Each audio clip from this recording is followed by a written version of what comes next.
Hi there everyone, and welcome back to another House video. It's been a while since I tackled an episode of House, but I decided I wanted to talk about my other favourite episode of the show, Airborne, which is objectively one of the most unique and fun episodes of the whole show. So without further ado, let's get into this fun episode. The room service thing was just spiteful. I was hungry. $300 for a bottle of wine. I was thirsty. $120 on video services. I was lonely. So, as the title to this episode implies, the plot takes place high in the sky as House and Cuddy are trapped on a plane with a seemingly fatal pandemic. This alone is such a captivating hook for an episode. I think it takes full advantage of its setting and environment, especially as the story beats begin to unfold. At the beginning, we see House in his element, drinking fine wines and enjoying a steak. Only a few seats away from him, a man begins sweating and vomiting. House brushes it off as nothing. He's drunk, which makes sense, right? As this escalates, we see House's bliss begin to unfold and he drags Cuddy into the mix so he can continue his day. Is anyone a doctor? Yes! I'll go get her. Okay, besides the fact this is a hilarious bit of audience subverting dialogue, it really does say a lot about House. Clearly this man vomiting is boring and not something that he is interested in, despite the more restricted circumstances. I do think having this episode pair House and Cuddy up does so much for their dynamic and was a good way to bring everything to the forefront. It continues alluding to a possible relationship and highlights closely how these two operate without any other characters being present. I think their backwards and forwards debate on possible illnesses was a good variant on how a House episode usually operates, especially from Cuddy's perspective as the larger plot beats begin to unfold more. I do think this challenging position of having to solve the problem within a plane does so much for the overall story, and pushes the creativity from the writers much more. They're flying over the North Pole at a point of no return.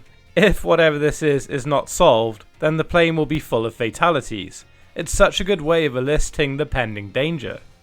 One of the best aspects of this plot, and one point that is very overlooked, is how House utilizes the passengers. He needs people to bounce ideas off, so these three strangers on the plane represent a different member of his team, which is especially funny because it visualizes how House sees his team. My personal favourite is the fact that he sees Chase as a child. That will never not be funny to me, no matter how much I go back and rewatch this episode. The tension of this situation is further pressed by Cuddy believing she too is falling ill, which leaves House in a more vulnerable position, which was really good.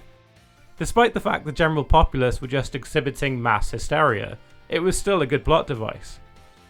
And to be fair, I think it was the perfect way to end this plot thread. The fear factor of a potential fatal illness on a plane would push people to believe they have it, when the likelihood is they don't.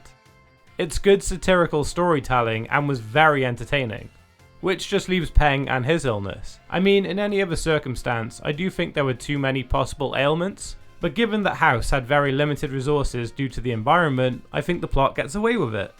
He's on a plane, there will be that, and the fact he was scuba diving before ties it all together very well. I think the conclusion fit the plane plot device incredibly well. In this case, the flight was the cause and the cure. The subplot was also very solid.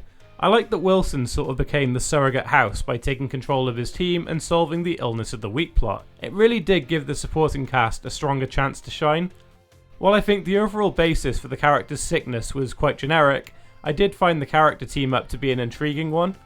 Fran has an escort she hired at her side, a lady she just met that day. You know, opposed to it being a family member or a friend.